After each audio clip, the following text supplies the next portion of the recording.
നമസ്കാരം,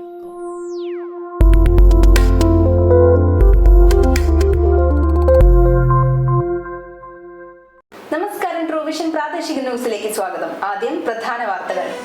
വട്ടോളി ഹൈസ്കൂൾ വിദ്യാർത്ഥിയെ +1 വിദ്യാർത്ഥികൾ മർദ്ദിച്ചതായി പരാതി. കക്കട്ടിൽ കുളങ്ങരത്ത് കേക്കണ്ടിൽ നാസറിന്റെ മകൻ 10ാം ക്ലാസ് വിദ്യാർത്ഥിയായ മുഹമ്മദ് യാസിനാണ് മർദ്ദനമേറ്റത്. അഴിയൂരിൽ കാട്ടുപന്നി ആക്രമണത്തിൽ ബൈക്ക് യാത്രികന് ഗുരുതര പരിക്ക്. വടകരയിലെ വാഹനാപകടം. 1 മാസമായിട്ട് പ്രതി ഷജീലിനെ നാട്ടിലെത്തിക്കാനായില്ല. കയർ പൊട്ടി കിണറ്റിൽ വീണ യുവാവിനെ രക്ഷകരായി അഗ്നിരക്ഷാസേന. വാർത്തകൾ വിശദമായി.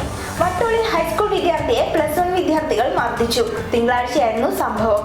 വൈകുന്നേരം സ്കൂൾ വിട്ട് ബസ് കാത്തു നിൽക്കുമ്പോൾ 50ഓളം വിദ്യാർത്ഥികൾ സംഘം ചേർന്ന് മർദ്ദിക്കുകയായിരുന്നെന്ന് യാസിന്റെ പിതാവ് ട്രൂവിഷൻ ന്യൂസിനോട് പറഞ്ഞു. ക്ലാസ്സിലെ മറ്റു കുട്ടികളെ കൂടി മർദ്ദിക്കാൻ ലക്ഷ്യമാക്കി വന്ന സീനിയർ വിദ്യാർത്ഥികൾ യാസിനെ കയറി മർദ്ദിക്കുകയായിരുന്നു. അടിയുടെ ആഘാതത്തിൽ മൂക്കിന് പരിക്കേറ്റ യാസിനെ കുറ്റ്യാടി ഗവൺമെന്റ് താലൂക്ക് ആശുപത്രിയിൽ പ്രവേശിപ്പിച്ചു. അഴിയൂർ കോറോത്ത് റോഡിൽ കാട്ടുപന്നി ആക്രമണത്തിൽ ബൈക്ക് യാത്രികന് ഗുരുതര പരിക്ക്. കോറോത്ത് റോഡ് പുത്തൻപുരയിൽ ആകാശിനാണ് പരിക്കേറ്റത്. ഇന്നലെ രാത്രി മോന്തോൽക്കടവ് CD പിള്ളിക റോഡിൽ വെച്ച് ബൈക്ക് യാത്രികനായ ആകാശിനെ പന്നി ഇടിച്ചു തെറിപ്പിക്കുകയായിരുന്നു. ജോലി കഴിഞ്ഞ് വീട്ടിലേക്ക് വരുമ്പോഴാണ് സംഭവം. ബൈക്കിൽ നിന്ന് തെറിച്ചു വീണ് കാലിനും കൈക്കും പരിക്കേറ്റ ആകാശിനെ മാഹി ഗവ ആശുപത്രിയിലും തുടർന്ന് വടകര സ്വകാര്യ ആശുപത്രിയിലും പ്രവേശിക്കുകയായിരുന്നു.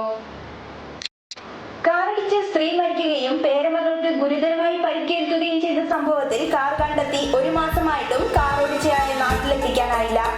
പുറമേരിയിലെ മീത്തലെ പുനത്തിൽ ഷജീൽ ഓടിച്ച കാറാണ് അപകടമുണ്ടാക്കിയത്. ഇയാൾ ഇപ്പോഴും UAE-യിലാണ്.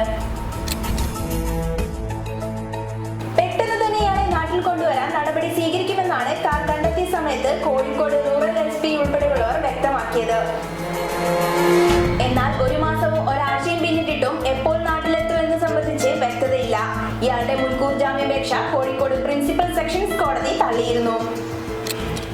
കിണർ വൃത്തിയാക്കി തിരികെ കയറുന്നതിനിടയിൽ കിണറിൽ വീണ യുവാവിനെ രക്ഷകരായി അഗ്നിരക്ഷാസേന. വെള്ളൂരിലെ കോയമ്പ്ര താഴേക്കുനി ഗണേശനാണ് അപകടത്തിൽപ്പെട്ടത്.